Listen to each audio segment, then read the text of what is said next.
Hola, muy buenos días o buenas tardes, buenas noches.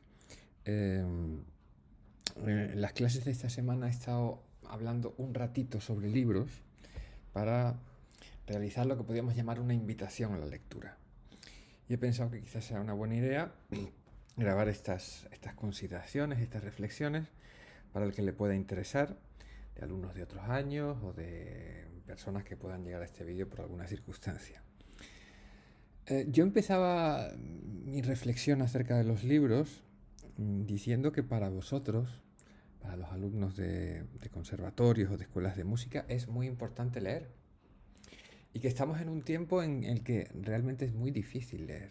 Y no solamente a los jóvenes, sino también a los mayores nos cuesta mucho concentrarnos, parar el ritmo que llevamos de vida y, digamos, centrarnos en desentrañar un texto de una cierta dificultad o desentrañar una música.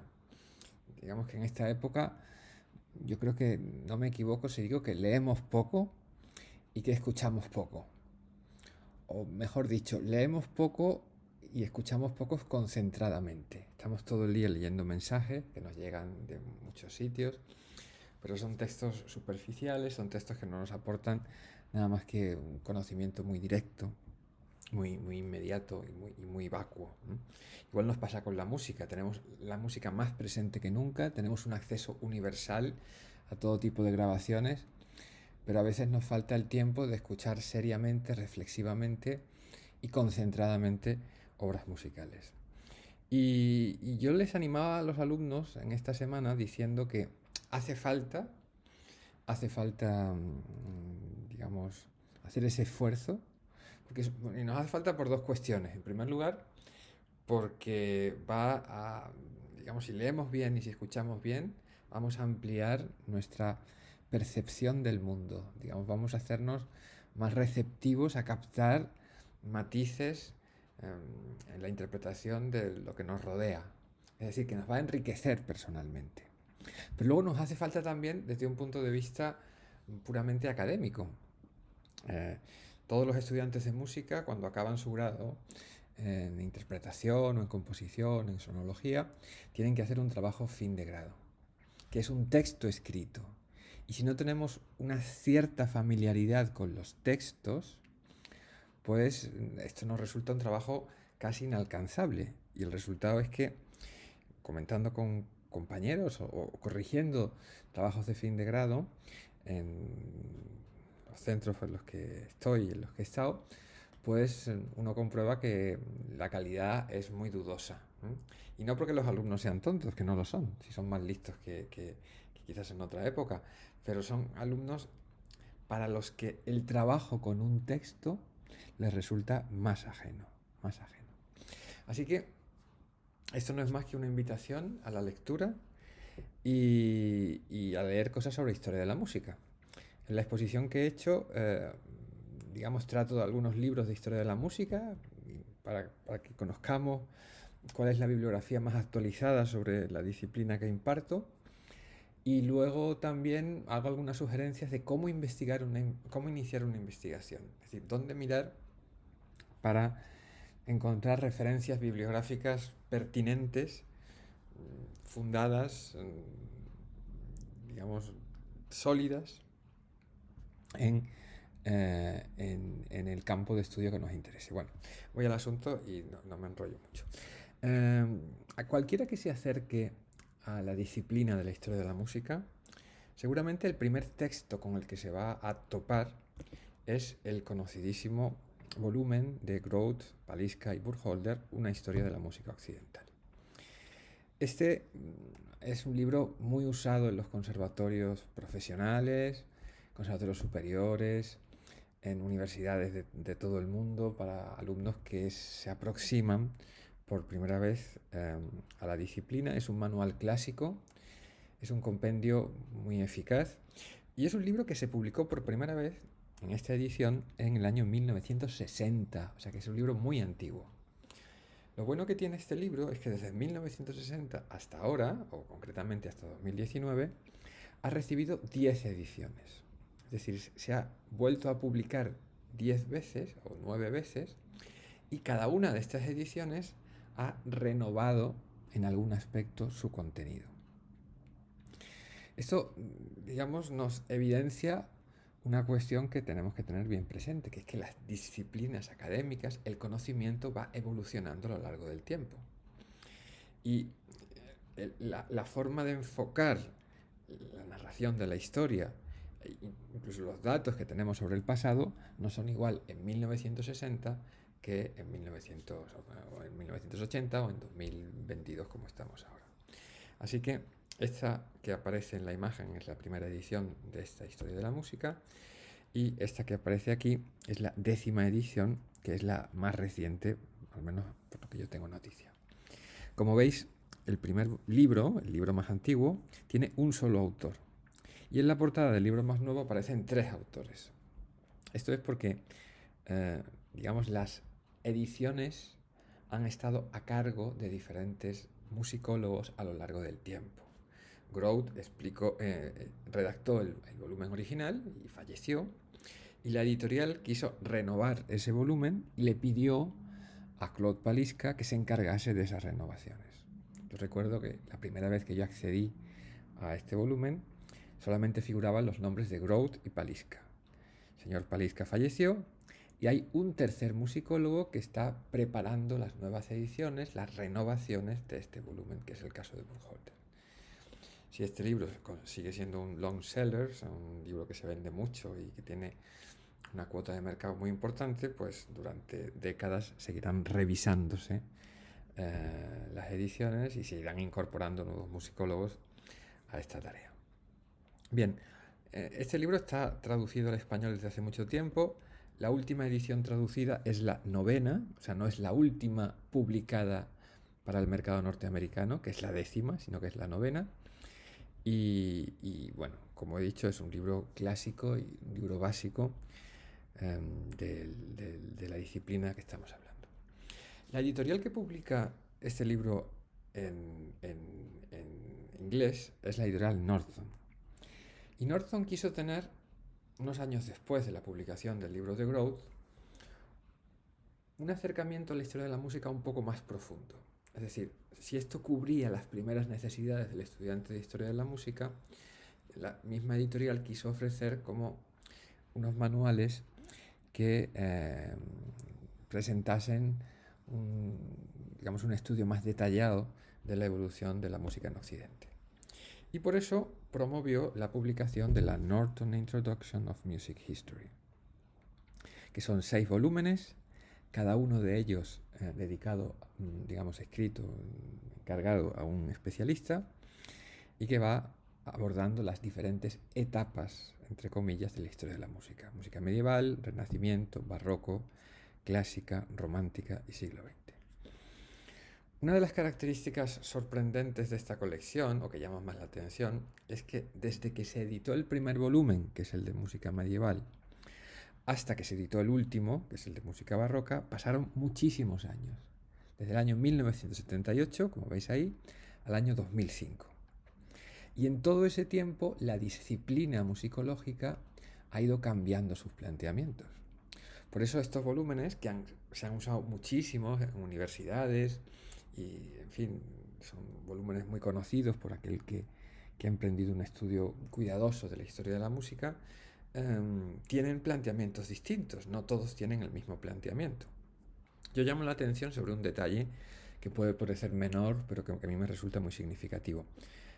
Los volúmenes dedicados al siglo XIX y XX, los dos últimos, están escritos en los años 80. El primero se llama Música Romántica y se subtitula Una historia del estilo musical en la Europa del siglo XIX. Y el segundo es Música del siglo XX, una historia del estilo musical en la Europa moderna, en la Europa y Américas modernas. En los dos subtítulos se pone el énfasis en estilo musical. Los estilos musicales fueron la manera de narrar la historia de la música en las décadas centrales del siglo XX. Vamos a decir, aunque esto habría que explicarlo con más detenimiento, entre 1930 y los años 70 u 80.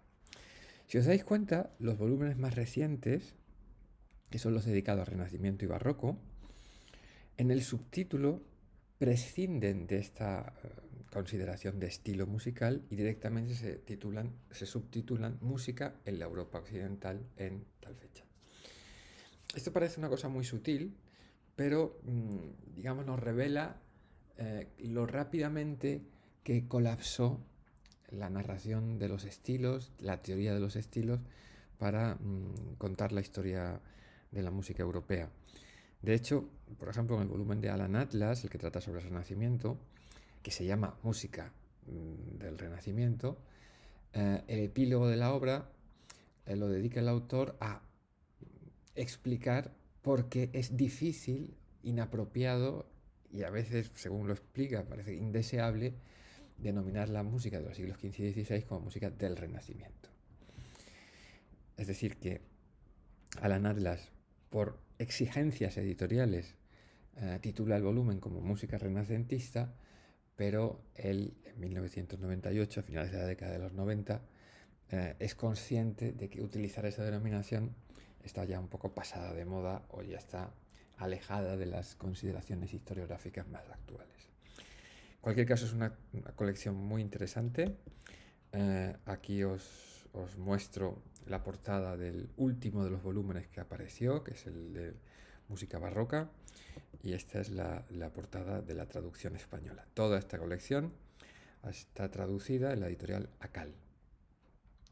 La misma editorial Norton, hace una década, inició la publicación de una nueva colección de 6 volúmenes que aborda la evolución de la música en Occidente, pero en este caso la colección pone el énfasis en los aspectos contextuales del desarrollo musical. ¿Lo veis? Esta colección se llama Música Occidental en Contexto. Como digo, tiene 6 volúmenes, cada uno dedicado, digamos, encargado a un especialista. Y un poco al hilo de los desarrollos musicológicos más recientes, al hilo de las preocupaciones musicológicas de las últimas décadas, aquí no se trata ya en absoluto de construir un discurso sobre eso que hemos llamado el estilo musical, es decir, cuestiones de desarrollo técnico de los lenguajes, sino que el foco está puesto en el significado de las músicas. Por eso los aspectos contextuales pasan a un primer plano. Con todo, esta colección, como pasa con estas colecciones de varios autores, ofrece resultados dispares y el planteamiento es común, pero los resultados no son comunes.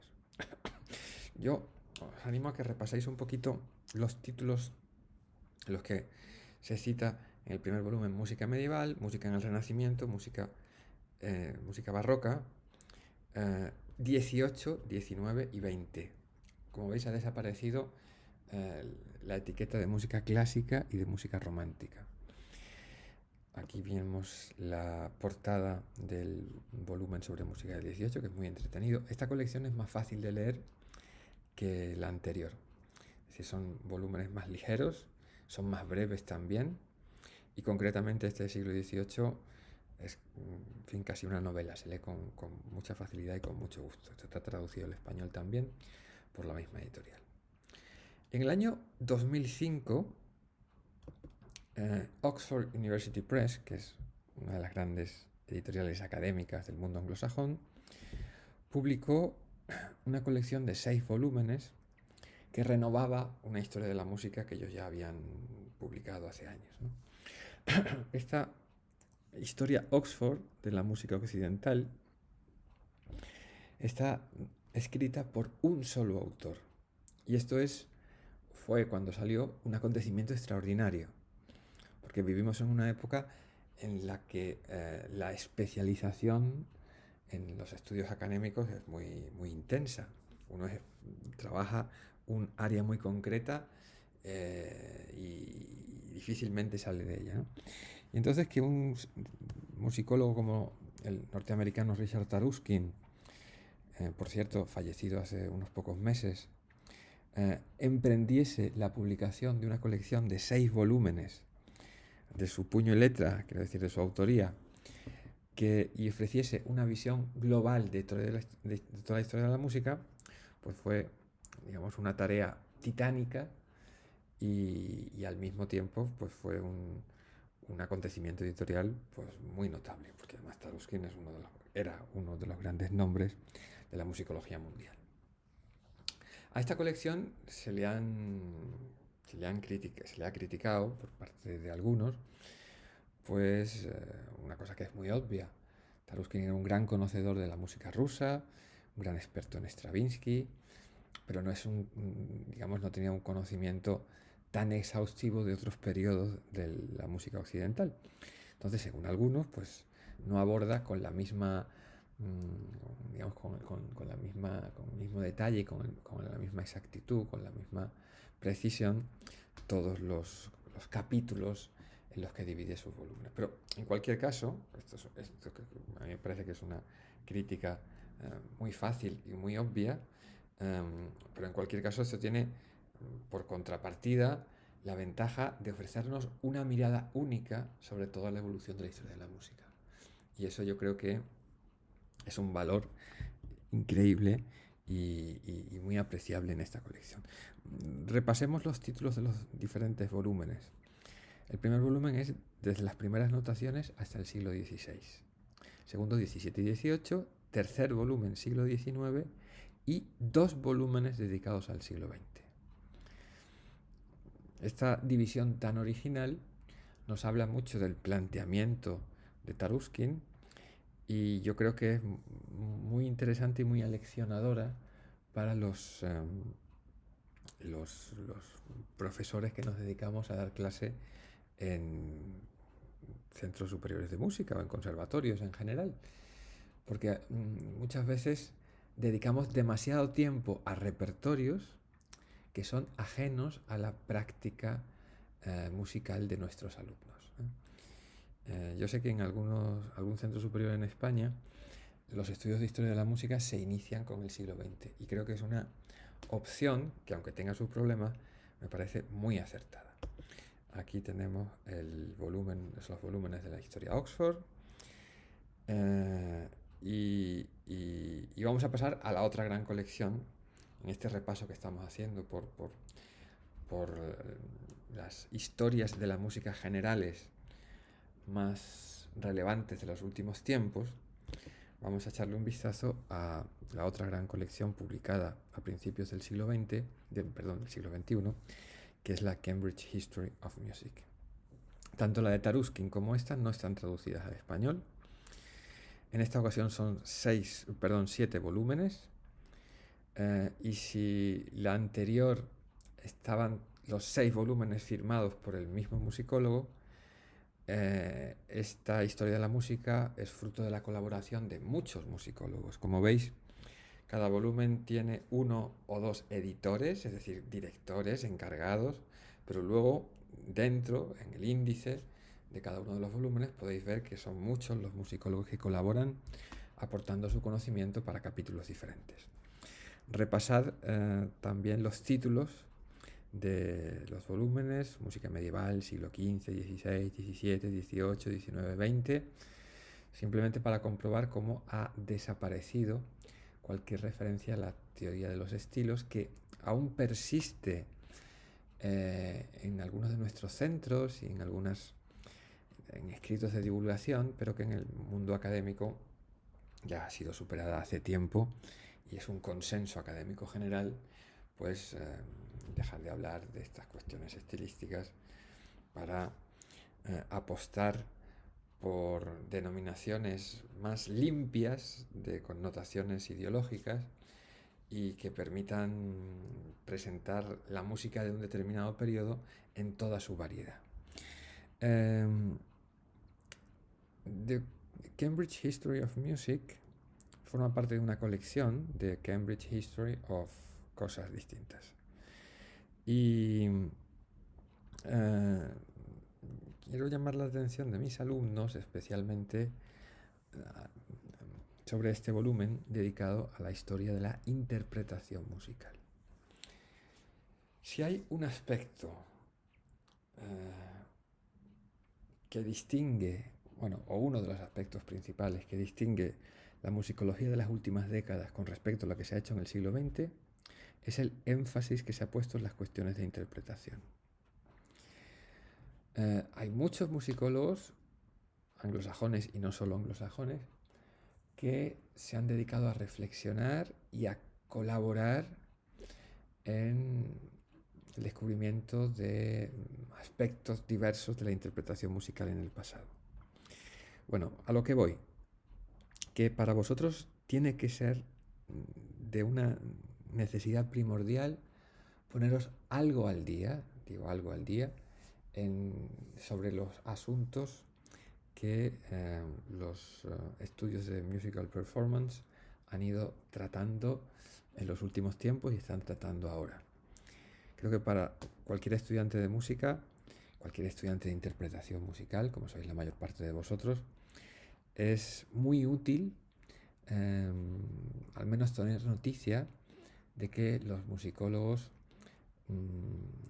están reflexionando y están tratando de aportar materiales para que podáis abordar de forma más eficaz vuestras tareas interpretativas. Así que yo os animo, si no es en este volumen, a mirar otros volúmenes que se han publicado, algunos de ellos traducidos en español, en Alianza. Por ejemplo, en Alianza hay un par de volúmenes sobre interpretación musical que podéis buscar y que son más accesibles que este, no solo porque estén traducidos, sino porque son libros más ligeros.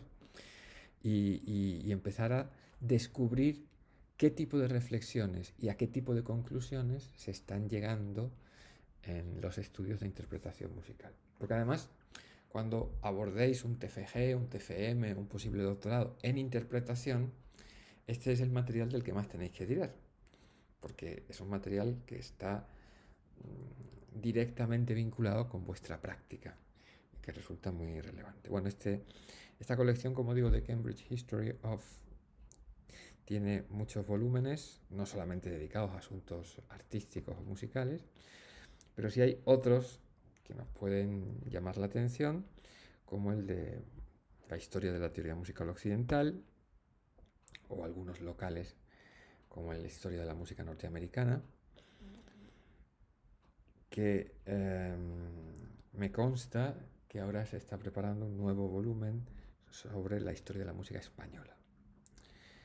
Pero si alguno tiene interés en leer bibliografía actualizada sobre la historia de la música en España, y ya paso a la última recomendación bibliográfica, tiene que acercarse a la colección publicada por Fondo de Cultura Económica, Historia de la Música en España e Hispanoamérica, que es la aportación más reciente en este campo.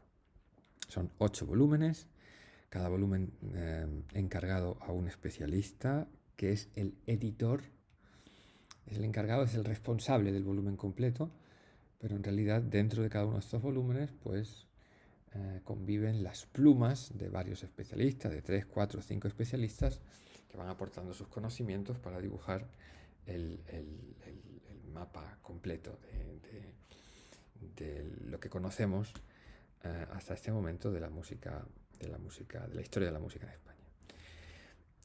Esta colección, que tiene algunos volúmenes excelentes, tiene, digamos, un problema de planteamiento inicial, que es que no es solo la música en España lo que trata de historiar, sino también la música en Hispanoamérica.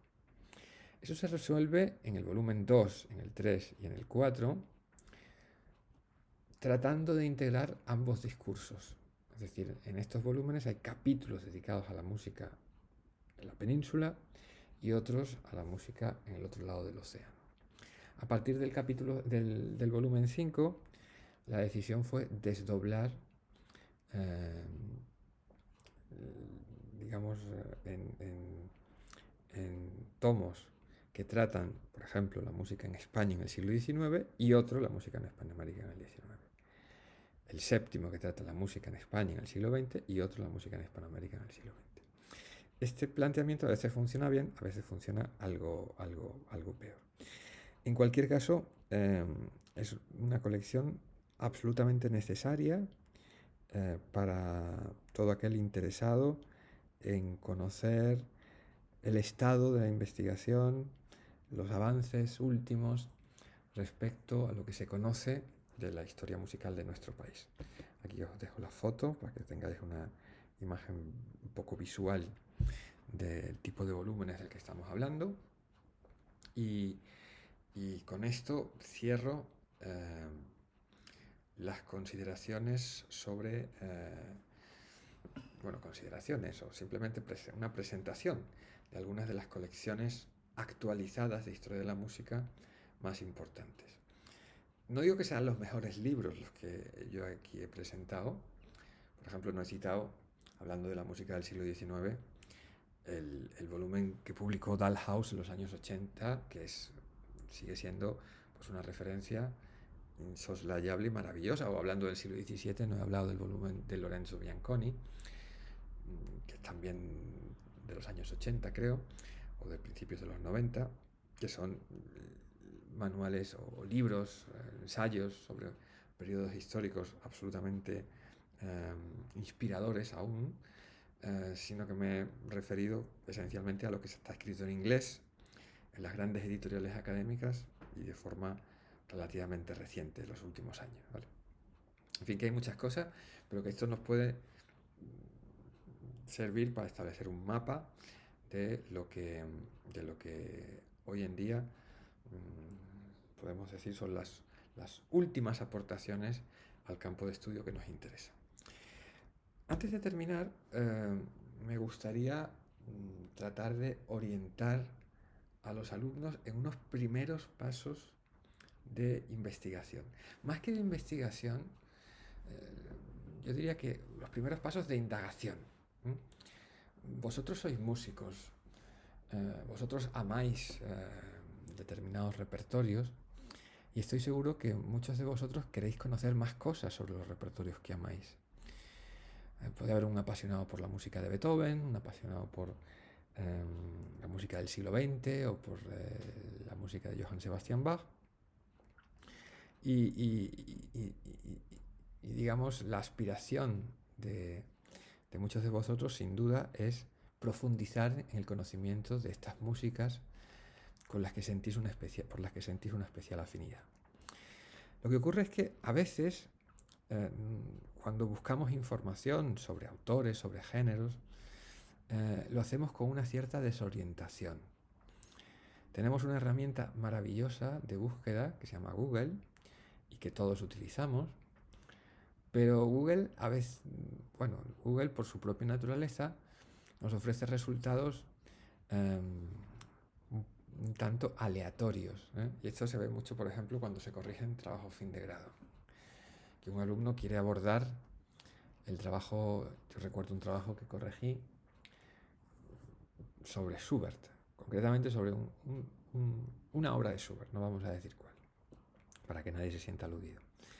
Y entonces, al leer el trabajo, no se daba cuenta que el alumno había tecleado el nombre del autor y el nombre de la obra en su ordenador, le había dado a buscar, le habían salido una serie de cosas muy heterogéneas, la Wikipedia, artículos de revistas poco prestigiosas, por ser suave, por no decir directamente, revistas, en fin, hojas volanderas, como se decían antiguamente, alguna tesis doctoral de una universidad asiática, recuerdo en ese trabajo, y había juntado todo esto, lo había alineado y lo había presentado como trabajo fin de grado. Un trabajo fin de grado que no funcionaba. Porque en el mundo académico hay, vamos a decir, determinados criterios de autoridad que deben ser respetados, ¿eh? Quiero decir, a ver si me explico y lo explico bien. Voy a poner un ejemplo. Cuando uno escribe una colaboración para la Wikipedia, sabéis que la Wikipedia es una enciclopedia colaborativa, la propia Wikipedia exige que todas las afirmaciones que uno haga estén refrendadas por publicaciones sancionadas por la comunidad académica. Eso muchas veces no se cumple, pero es una exigencia que teóricamente tienen todos los colaboradores de la Wikipedia.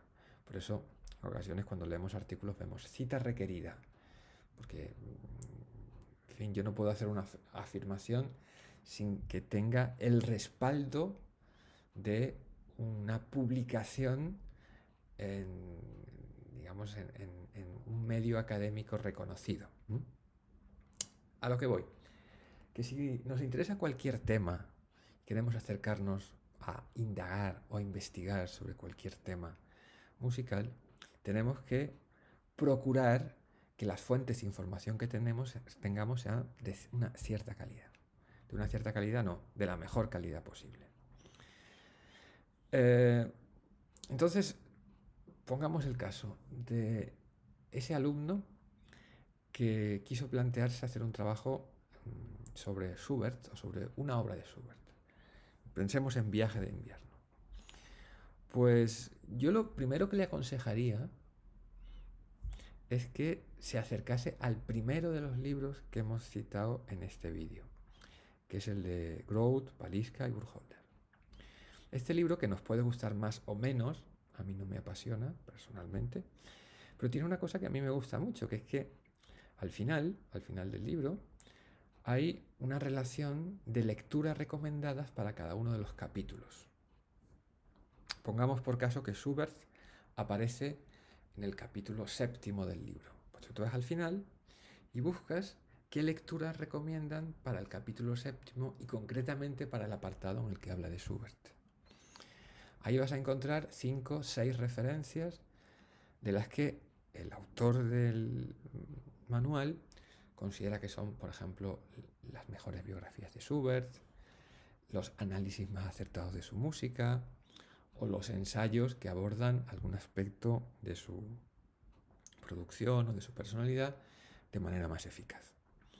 Entonces, a través de este Burkholder, Groth, Paliska, vamos a tener como un pequeño mapa de 4 o 5 nombres, de 4 o 5 títulos, que nos pueden servir para empezar a tirar del hilo y empezar a profundizar en el conocimiento del tema que nos interesa. El siguiente paso es acercarnos a una biblioteca y consultar el New Grove Dictionary of Music and Musicians, ¿no? Que es el diccionario musical de referencia en inglés. La última edición de este diccionario es del año 2001, o sea, ya hace más de 2 décadas. Y ya anunciaron hace mucho tiempo que en adelante las actualizaciones del diccionario iban a hacerse a través de una plataforma online. Así que esta es la última edición publicada y la última edición que se va a publicar. Y el acceso a la plataforma online pues, es posible desde algunas instituciones, no en el caso de nuestro conservatorio, por lo que creo. Bueno, a lo que voy. Que el New Grove Dictionary of Music and Musicians, o como se pronuncie mejor, reúne miles de artículos sobre autores, ciudades, instrumentos, géneros. Si buscamos Schubert, encontraremos un artículo bastante extenso, firmado por uno o varios especialistas, que nos relata la vida del compositor y nos analiza más o menos someramente su obra. En ese mismo artículo viene un catálogo de las obras del compositor y al final viene una bibliografía, que es un listado bastante completo de decenas de libros escritos sobre Schubert. Estas bibliografías de autores importantes están organizadas por categorías y es muy útil repasarlas para ir señalando y anotando los libros que nos parecen que pueden ser más interesantes sobre el particular que estudiamos. A mí me gusta mucho, en esta misma línea, una página web que se titula Oxford Bibliographies. Esta es una página totalmente online, quiero decir que no tiene un paralelo bibliográfico, o sea, no hay un libro publicado que tenga que ver con esto. Es una página de pago y es una página que desde las instituciones educativas españolas tiene muy difícil acceso, que yo siempre que voy a cualquier centro recomiendo suscribirse a esta página, pero no he tenido aún mucho éxito. Es una página que se presenta como el mecanismo más adecuado para los primeros pasos en una investigación. Se supone que tú tienes un interés por cualquier tema, ya sea Confucio o el nazismo o la física cuántica. Y en esta página vas a encontrar artículos en los que te ofrecen un listado de publicaciones sobre el tema que te interesa, pero son publicaciones comentadas. O sea, no es solo el listado como en el diccionario Grove, sino que por cada publicación hay un pequeño comentario por parte del autor de esta bibliografía en el que te explica cuáles son los puntos fuertes, las aportaciones de ese libro en concreto, y te sirve para dirimir si el libro realmente te interesa más o te interesa menos.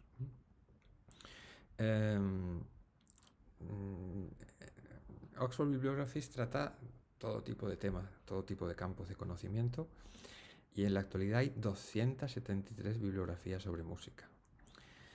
Una de ellas es Schubert, y si accedes al artículo de Schubert, vas a ver, pues, en fin, echarle un vistazo, porque no se puede ver completamente, o sea, no puedes acceder al contenido si no estás suscrito, pero sí puedes ver el índice de las cosas que contiene.